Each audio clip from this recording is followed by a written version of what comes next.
Salut les amis! Welcome back to my channel. So today I'm gonna be using up some leftover paints that I had from the Pour Rembrandts collab. If you want to watch this video, you can click on the link that I'm gonna put up in the upright corner. So this first color is a coppery one. I don't remember the brand. This white is my favorite white to get cloudy effects, and it's the Royal and Langnickel Titanium White.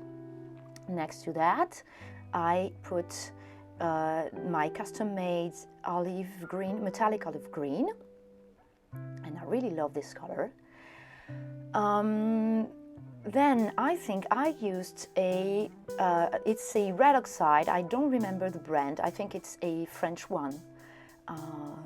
It's Campus, I think, something like that. Then I'm gonna be using a silvery pearl white. I mixed up some Delaroni pearl white with a craft store silver paint. And the last one is a custom-made greenish gray that I made up with mostly craft paint, if I remember correctly. I decided to use a split cup because it's my favorite technique, and I must say that I love uneven chamber numbers in a split cup, but I had 6 colors to use up this time, so I picked up a 6-chamber split cup, and I went on Left Brain Artist website, David for his website, I think it's leftbrainartist.com, to use his paint calculator to know how much paint I needed. I needed to cover the whole canvas, as I think it's a 60 by 40 centimeters. And I'm doing a traveling straight pour. Sometimes you're gonna see me twist my wrist because I wanted to get some effects and get some colors more prominent. Sometimes I went back on my track to get other effects, and I'm gonna be emptying it up to the best of its ability because split cups are sometimes a nightmare to clean up, so you have to empty it really well and then put it right away in a bucket full of water. Otherwise you won't be able to get every single stain of paint out of there, and you can end up with some lumps and paint bits on your next project. So I put it in water. Then I'm using some leftover oxide red to put on the canvas as a flow extender to make my composition flow better until the borders of the canvas. Then you're gonna see me tilt. I'm gonna only tilt this one once because I was very pleased with the composition the first time I tilted it.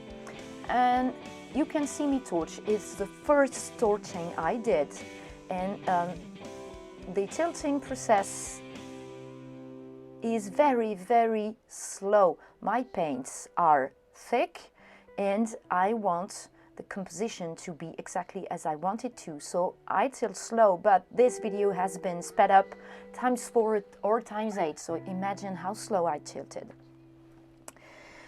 And I always begin by the spot that I wanna keep up, the one I love the most, and then I put the paint back into center, watch the composition, tilt another corner that I want to keep, and so on until I tilted the paint to go all over the canvas. Then I go back into center one last time and put it down and watch the composition. I'm very sorry for the ring light glare. I'm torching the paint again because, one, I was really willing to use up my paints the day that I decided, so I stirred them a little too hard, I think, and I didn't take time to let them sit for a while.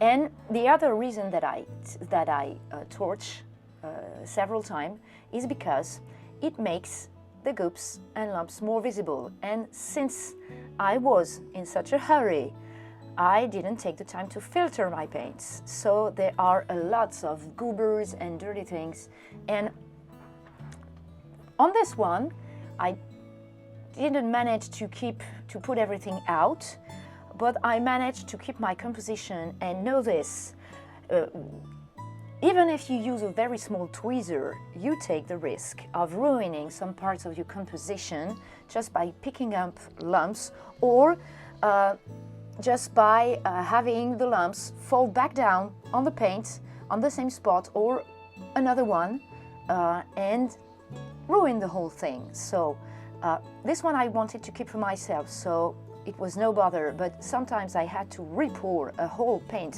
scrap the first layer and repour it, because I made a very big mistake with not filtering my paint. So I noticed that when I torch for a while, for several seconds, I can see the coups and lumps better. So that's why you see me torching like a crazy person so many times. So torching again, and then I think you're gonna see me clean up the edges and underneath the canvas with my fingers. I know that when doing so I should wear gloves, but I really love the feel of the paint on my fingers, so I should use a stick or another utensil, but I love doing this by hand. And I think that the next step is, if you noticed in the down left corner, I have a very big red spot that I thought didn't belong here. So I'm gonna try and cleaning up with my finger, getting rid of it. And since it wouldn't disappear completely, I think I picked up some fallen paint in my paint box and put it back on to try to get some nice effects, some fingerlings or some flame of some sort. And you're gonna see me tweak it with a stick in the end to make it look more natural. So I think it's the 7th time that I torched it. So here's the stick, and I think that's it. I finally torched it last time, and then I leave it to dry, and it dried exactly as I wanted it. As you can see, the copper is very visible. I love the composition. I love the contrast between the matte colors and the shimmery ones. I love the hazy effect in the white. I love that some parts have some metallic olive green. It's very subtle, and it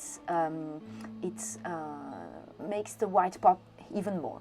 So that's it for me. I hope you liked it, and I hope I'm going to see you again on my channel. Bye, guys.